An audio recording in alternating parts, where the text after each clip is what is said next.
네, 자, 요번 주제는 업무상 저작물입니다. 여러분들이 이제 사회에 나가시거나 현재 나가신 분이 계시겠지만 이게 이제 내가 자유롭게 창작하는 게 아니라 회사 업무와 관련해서 이렇게 창작하는 경우가 있습니다. 그럴 때 우리 법에서는 그 창작에 대해서 권리를 누가 갖게 되는가? 네, 이 부분에 대해서 이제 우리 법에서 이제 규정을 두고 있는데요. 예, 우리 이제 구조에서 규정을 두고 있는데, 제가 저작권법 규정 중에서 가장 싫어하는 규정입니다. 네, 왜 싫어하는지는 이제 법적 취급에서 나오게 되는데요. 일단은 자, 이 업무상 저작물이 어떤 경우에 업무상 저작물이 되는지, 자, 요건 이하를 이제 보도록 하겠습니다. 자, 먼저 이제 이 저작권법 구조에 있어요. 네. 근데 미리 말씀드리자면, 네, 요거에 저는 문제점이라고 생각하는데, 아무튼 법적 취급을 우리 구조는 이렇게 이제 업무상 저작물이잖아요. 그 저작자를 누구로 보는 거냐면, 다른 정황이 없을 때 그 법인 등이 저작자가 된다라는 겁니다. 네, 이렇게 되어 있고요. 다만 그 대신 여기 공표 되는 거여야 되잖아요. 법인 등의 명의로 공표되는. 근데 이제 컴퓨터 프로그램 저작물 같은 경우는 공표를 요건으로 하지 않는다. 이렇게 이제 규정이 돼 있어요. 네, 요 얘기는 안 할게요. 자, 그럼 이제 업무상 저작물의 요건입니다. 네, 요건을 다 펼쳐놓고 보겠습니다. 왜냐면 두 문자 따려고 그래요. 자, 네, 다겠죠?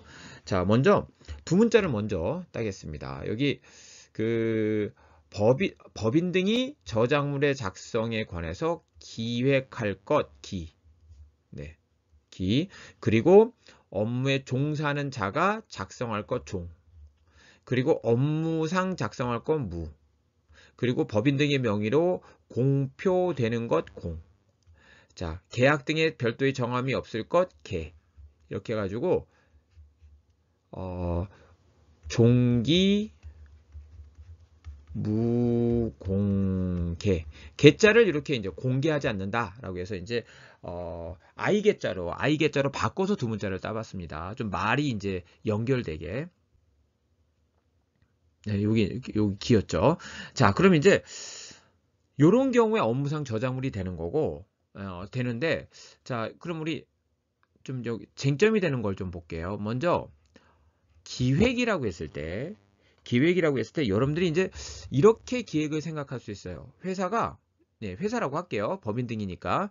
자, 회사가 왁구를 다 짜주는 거예요. 큰 뼈대를 만들어 놨어요. 그 대신 각 팀별로 살을 붙이도록 한 거예요.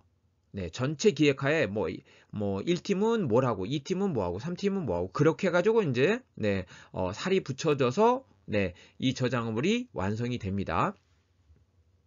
이랬을 때, 그때 이제 뭐, 회사의 어떤 지시하에 이제 그런 것들이 이루어지겠죠. 요거 기획이라고 얘기할 수 있겠죠. 그죠? 네. 이거는 권리를 회사가 가져가는데 큰 문제가 없어 보여요. 자, 그런데 이 기획에는, 거기 이제 교재도 나와 있지만, 모두 되냐면, 회사가 어떤 계획이 있었던 게 아니에요. 근데 이제, 그 회사에 소속돼 있는 종사하는 자가, 자기 아이디어를 가지고 제가 이런 거 해볼 테니까 할 수 있도록 해주세요 라고 해가지고 사인을 해준 거예요. 네, 거기서 이제 뭐라고 표현하고 있습니까? 사후 승낙을 해준 거예요. 그냥 하도록. 그리고 이제 기회를 준 거죠. 예, 회사가. 근데 나중에 뭐 그렇게 기대를 안 했는데 한 6개월 1년 지나서 그 결과물이 나온 거예요. 이거 기획인가요? 네, 이것도 기획이다라는 겁니다. 그러니까 기획의 범위가 이렇게 그냥 사인만 해주고 하라고 승낙만 해줘도 요거는 우리는 기획에 들어간다. 굉장히 기획의 범위가 넓다라는 겁니다. 두 번째는 이제 업무에 종사하는 자가 작성해야 되는 거죠. 그럼 이 업무에 종사하는 자라고 했을 때 이 업무에 종사하는 자는 이게 굉장히 넓은 개념입니다. 예, 그래서 거기 교재에도 광의의 개념이다 이렇게 얘기하고 있죠. 광의, 넓은 개념이다. 네, 그래서 이 종사하는 자는 어떤 관계에 있냐면 지휘, 네, 지휘 감독을 받는 자예요. 그러니까 지휘 감독을 받는 관계에 있는 자. 그러니까 이제 회사가 일하세요 그러면 일해야 될 사람이라는 얘기죠. 그죠? 그래서 이제 이런 경우엔 지휘 감독을 받는 자라면 실제 보수를 받지 않는 경우에도 네, 우리는 요건 업무에 종사하는 자가 된다라는 거고요. 꼭 그 고용 관계여야 되느냐? 그렇지는 않습니다. 다양한 관계 속에서 이런 지휘 감독 관계에 있다면 우리는 이건 업무에 종사하는 자가 됩니다. 그러니까 뭐 알바 같은 경우도 다 되겠죠. 네. 자, 그렇고 요 마지막에 이제 요거 기획은 사실은 이제 이쪽으로 가야겠죠. 이렇게 기획이라고 했을 때 여러분들 이제 거기 교재 이제 보시면 기획은 꼭 명시적인 것뿐만 아니라 묵시적 말이 없었다 하더라도 네, 이런 경우에도 이제 그렇게 동시에 할 수 있을 정도로 명시적인 것과 동시에 할 수 있을 정도로 추단되는 경우에도 우리는 기획으로 보게 된다라는 거고요. 네. 자, 그다음에 이제 업무상 작성할 거는 별로 이제 뭐 더 얘기할 게 없어요. 네. 그리고 이제 법인 등의 명의로 공표가 돼야 됩니다. 공표가 누구 명의로 된다고요? A사 명의로 돼야 된다라는 거예요. 예. 그리고 돼야 되는 것뿐만 아니라 될 예정인 경우에도 우리는 다 이제 업무상 저작물로 본다라는 거. 네. 근데 이제 요 공표에 있어서 우리 프로그램 있잖아요. 프로그램은 이게 비밀성이 있어요. 프로그램 저작물의 이제 특성상. 그래서 이제 공표를 안 하려고 하잖아요. 예, 그러다 보니까 이 업무상 저작물이 되는 데 있어서 또 요거를 이제 노하우로 관리도 하고 이런 특성을 고려해서 프로그램에 대해서는 이 요건, 그러니까 법인 등의 명의로 공표되거나 예정이어야 된다라는 요건을 갖추지 못해도 이거는 우리는 업무상 저작물로 봅니다. 프로그램은. 그리고 이제 계약 등의 별도의 정함이 없어야 됩니다. 계약에 정함이 있으면 거기에 따라야 된다라는 얘기죠. 네. 자, 다시 돌아와서 요 얘기는 할게요. 자, 여러분들 이제 이렇게 이제 업무상 저작물이 됐습니다. 그러면 누가 저작자가 되는가? 이거 저는 참 이게 부당하다고 생각하는데 법인 등이 저작자가 된다는 거예요. 저작자라고 하는 것은 이거는 그냥 단순한 권리자가 아니라 창작자를 얘기하는 거거든요. 아니 법인 등이 창작했습니까? 네, 창작했다고 볼 수 있는 경우도 있지만 창작했다고 보기 어려운 경우도 있어요. 사후 승낙한 경우에는 그거는 창작했다고 보기는 어렵잖아요. 그건 종업원이 한 거지. 그래서 저는 이 부분이 참 이렇게 못마땅한 사람 중에 한 사람입니다. 네. 그래서 어떻게 법인 등이 창작자가 된다고 얘기할 수 있을까라는 부분에 있어서 조금 불만스러운데요. 이렇게 이제 저작자가 되니까 어떤 또 이제 중요한 문제가 생기냐면 이 창작자에게 뭘 주냐면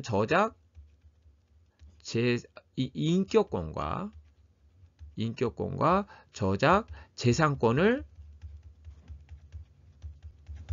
모두 주게 되는 거죠. 왜? 창작자니까. 그래서 저는 한 발 물러나서 재산권의 부분도 그렇게는 그냥 넘기는 건 저는 아니라고 보는데 보상금을 받고 넘기든가 그래야 된다고 보는데 아니 좀 한 발 물러나서 지금 아예 법인 등이 저작자로 보니까 그냥 실제 창작자인 종업원이 종사하는 자에게는 인격권을 주고 그리고 법인 등은 재산권을 갖고 요렇게라도 저는 뭐 흡족지는 않지만 그렇게라도 나눠 갖는 게 그나마 합리적이지 않겠습니까? 네. 이걸 그냥 법인 등을 저작자로 보는 것. 그래서 인격권과 재산권을 모두 법인 등이 가져가는 건 굉장히 저는 부당하다. 이렇게 생각하고 있습니다. 자, 그리고 이제 우리 보호기간에 있어서 우리 원래는 보호기간은 사망시 기산주의잖아요. 우리 아직 안 했지만 저작자 생존 기간에다가 사망 후 70년 이런 식으로 이제 보호를 하잖아요. 그런데 우리가 자연인이라면 사망 시점을 특정해서 계산하는 것이 굉장히 합리적이고 어떻게 보면 형평성에 타당할지 모르지만 법인 같은 경우는 언제 사망해요? 어떤 기업은 뭐 한 달 만에 폐업하는 경우도 있겠지만 어떤 기업은 뭐 1600년대부터 서구 사회 가면 1600년대부터 그 주식회사가 있었고 지금도 있는 회사가 있다라는 거죠. 그러면 언제 망할까요? 언제 폐업할까요? 모르죠. 그 몇백 년 또 갈 수도 있어요. 그러니까 이제 이렇게 사망시 기산주의로 하게 되면 법인 등의 경우에는 네, 이게 합리적이지 못한 불공정한 경우가 생긴다는 거죠. 그래서 이런 경우 특별히 이렇게 사망시 기산주의를 하기 어려운 한 세 가지가 있어요. 세 가지의 경우에는 그건 뭐 지금은 얘기 안 하고 요 하나 처음 나왔으니까 요것만 얘기하는데 세 가지의 경우는 사망시 기산주의는 못하겠다. 그래서 요거는 공표시 기산주의로 하자라고 해서 공표한 때로부터 70년 이렇게 이제 인정하고 있습니다. 그러니까 이제 여기서 창작을 했잖아요. 창작을 하고 있다가 이제 공표를 했죠. 그리고 이제 70년. 그러니까 창작할 때 권리가 발생되겠고 공표를 만약에 한 10년 정도 있다가 공표를 했고 그럼 70년을 인정받으니까 토탈 80년을 보호하는 셈이 되는 거죠. 자, 그렇다면 공표가 많이 늦어지면 어떻게 돼요? 이게 만약에 요게 이제 40년이고 70년이다. 그럼 110년이 보호되는 결과가 되는 거죠. 그래서 창작은 됐는데 공표가 되는 시점이 많이 늦어지게 되면 보호 기간은 그냥 무작정 늘어나게 되는 것이고 공표가 안 됐다고 하는 것은 공정한 이용 도모를 통한 문화 향상 발전을 기여하지 못한다는 거잖아요. 그래서 이 권리자에게도 약간 의무를 부여합니다. 거기에 따라서 의무를 지키지 못한 거에 대해서 페널티를 주고 있는데 원래는 공표한 때로부터 70년이지만 네, 공표한 때로부터 70년이지만 만약에 창작한 때로부터 50년 이내에 공표하지 않았어요. 네, 50년 이내. 그러면 자, 만약에 49년이라고 할게요. 49년에 70년이면 네, 119년 이렇게까지 갈 수 있다라는 거예요. 그런데 만약에 51년이 지난 다음에 창작한 때로부터 51년이 지난 다음에 이건 공표가 너무 늦었다고 보는 거야. 그래서 여기에 대해서 이제 페널티를 주는 겁니다. 그럴 때는 어떻게 하냐면 창작한 때로부터 70년간 보호하게 됩니다. 예, 그러니까 결국 뭐예요? 창작한 때로부터 70년, 창작한 때로부터 50년 이내 공표하지 않았는데 51년째 공표가 됐어요. 그러면 이제 창작한 때로부터 70년 그러면 이제 몇 년 남은 거예요? 19년 남았죠. 이제 19년을 보호한다는 겁니다. 이게 페널티죠, 페널티. 네, 그래서 50년 이내에는 공표해라 이런 얘기죠. 자, 요 프로그램 저작물의 이제 특례는 아까 말씀드린 것처럼 어, 어, 네, 말씀드린 것처럼 요거는 이제 공표를 요건으로 하지 않는다는 거. 네, 그게 이제 뭐 특례고요. 자, 여기서 자, 외부 위탁입니다. 외부 위탁과 관련해서 이거 매우 중요한 내용이에요. 중요한 내용이에요. 네. 근데 이제 요 얘기는 한 가지 말씀을 드릴게요. 아까 이거 법인 등이 이제 저작자로 본다는 건 전 부당하다고 말씀드렸습니다. 네. 저희 이제 견해입니다. 그런데 만약에 여러분이 만약에 회사 들어갔는데 그 회사가 이 규정을 잘 알아서 정확하게 이제 이것에 의해서 이제 뭐 네. 업무상 저작물이 창작되도록 하는 상황이라면 사실은 어려움이 있겠는데 그 회사가 이런 업무상 저작물 규정을 잘 몰라요. 그럴 때는 여러분이 이제 탈출할 수 있는 방법, 네, 뭐죠? 네, 우리 앞에 이제 뭐가 있었죠? 계약 등의 별도로 정함이 없을 것 이랬잖아요. 계약을 따로 하십시오. 계약을 별도로 하십시오. 네. 왜냐하면 이 규정이 강행 규정은 아니에요. 다행스럽게. 그래서 계약이 있었든 없었든 무조건 법에 의한다가 아니라 계약이 따로 정해져 있으면 그 계약에 의한다. 그럼 이 계약에서 뭐 하는 거예요? 계약에서 권리를 재산권이 있고 인격권이 있으면 인격권을 갖고 재산권을 넘기는 대신 대가로 얼마를 받는다. 예, 뭐 이런 식의 계약을 했다란 말이에요. 그러면 이 계약에 따르기 때문에 이걸 적용하기 때문에 만약에 회사가 이 규정 등을 잘 몰라서 여러분이 계약서를 쓸 때는 꼭 이런 조항 이런 내용들을 꼭 넣으시기 바라겠습니다. 그러면 여기서 법인 등이 저작자라고 하더라도 그거는 법보다 우리가 그 계약이 앞서기 때문에 계약에 따라서 여러분이 권리를 확보할 수 있다. 예, 꼭 기억하시기 바라겠습니다. 네. 그리고 이제 여기서 이제 제일 중요한 내용 중에 하나가 바로 이제 외부 위탁이에요. 외부 위탁. 네. 조금 정리를 하면 이게 이제 무슨 사건이냐면 로티 사건입니다. 로티라고 쓰는 사람이 있고 로티, 시오자를 넣는 사람이 있는데요. 저는 그냥 시오자 넣습니다. 네. 이게 이제 이제 롯데월드죠. 롯데월드 앞에 지금은 있는지 모르겠지만 너구리가 있었어요. 너구리. 네. 롯데월드의 이제 상징적인 동물이죠. 너구리. 자, 그런데 이제 이 너구리가 너구리가 이제 어떻게 이게 로티가 선정이 됐냐면요. 처음에 이제 롯데월드 만들 때죠. 이때 공모를 했어요. 공모를 했고 여기 이제 당선자가 있었던 거예요. 근데 이제 당선자들은 아무래도 이제 예술하는 사람이잖아요. 아무래도 음악미술이라 하더라도 그러니까 이제 자기 나름대로의 어떤 자기가 생각할 때 이게 나로서는 최선이야라고 하면서 이제 작품을 만들어서 이제 공모에 참여를 했겠죠. 그죠? 네. 그래서 이제 공모에 참여를 했는데 이 사람의 작품이 당선이 된 거예요. 네. 근데 그러니까 이제 자, 당선이 됐어요. 자, 그런데 이제 롯데 측에서 어떻게 했냐면 이쪽에 당선자에게 당신 건 선정하지만 이렇게 좀 수정을 해주세요라고 해서 수정 요구를 했어요. 그랬더니 당선자가 여기에 대해서 반대를 한 거야. 거절한 거예요. 못 건드려라는 거죠. 네. 그랬더니 롯데가 어떻게 되냐면 여기서 수정을 합니다. 다른 사람을 통해서. 뭐 갑이라는 사람을 통해서 결국 이제 수정을 하게 돼요. 다른 디자이너를 통해서. 네. 이러니까 자, 색을 좀 바꿀까요, 이제? 이러니까 이제 당선자가 여기에 대해서 저작권 침해를 주장했어요.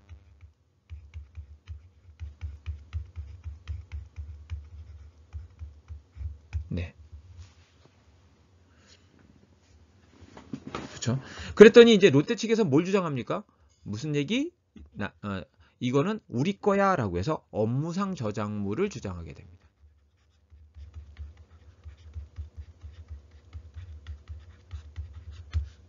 우리 회사 거라는 거죠. 내가 창작자라는 거죠. 네. 그럼 여기서 핵심은 뭐죠? 업무상 저작물에서 이 당선자가 그 종사하는 자에 해당하는가? 종사자에 해당하는가?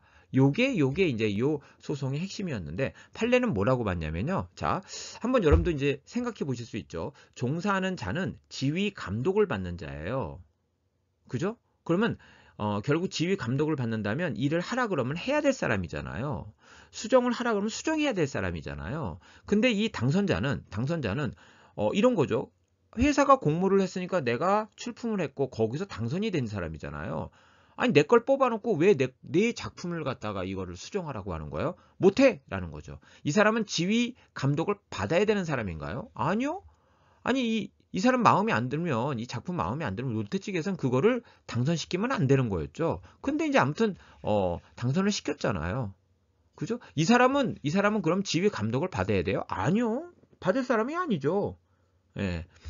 그래서 이제 이쪽에서 이렇게 수정 요구에 대해서 거절을 할 수 있는 사람입니다.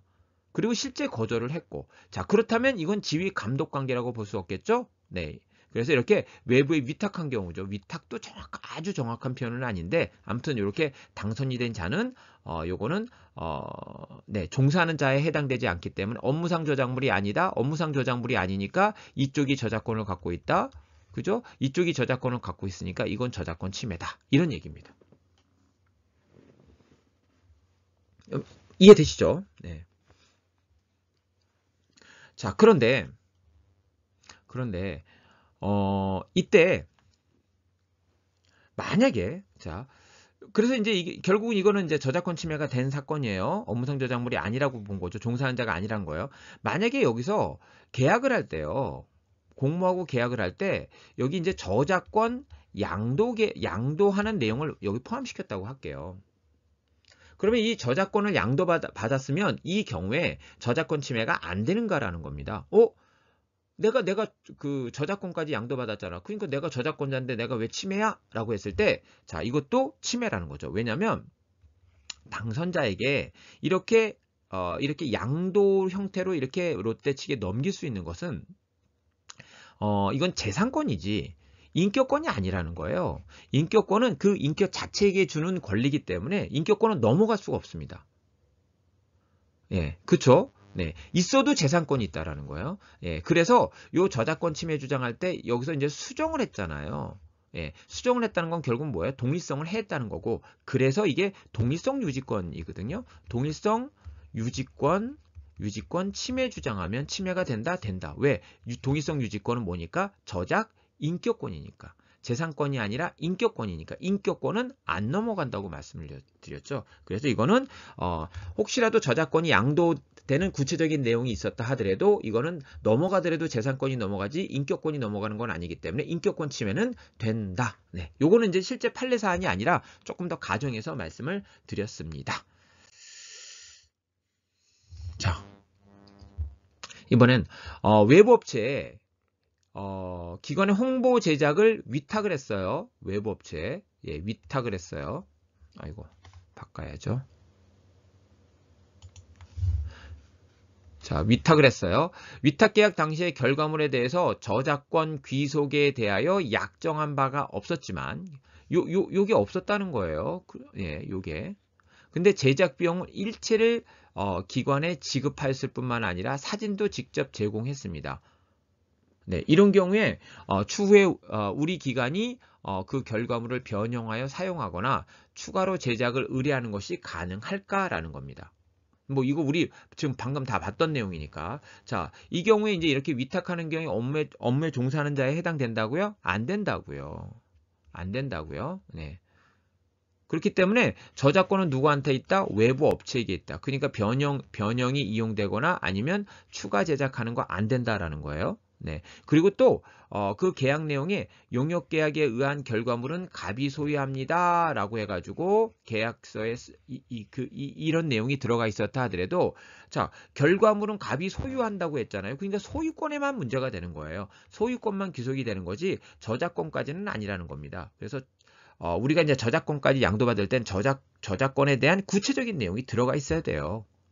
네, 이렇게만 러프하게 표현하는 것은 요거는 소유권만 귀속을 인정하지 저작권까지 인정을 하지 아니한다라는 겁니다. 근데 이제 만약에 이걸 구체적으로 기재를 했습니다. 그렇다면 저작 재산권은 넘어갈 수 있다.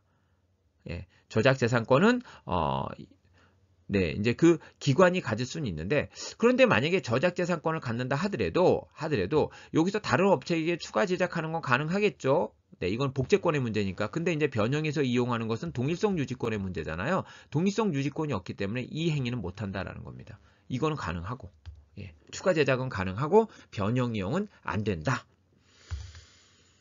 자, 이렇게 해서 이제 우리 네, 그 업무상 저작물에 관련된 내용을 마무리하도록 하겠습니다. 수고하셨습니다.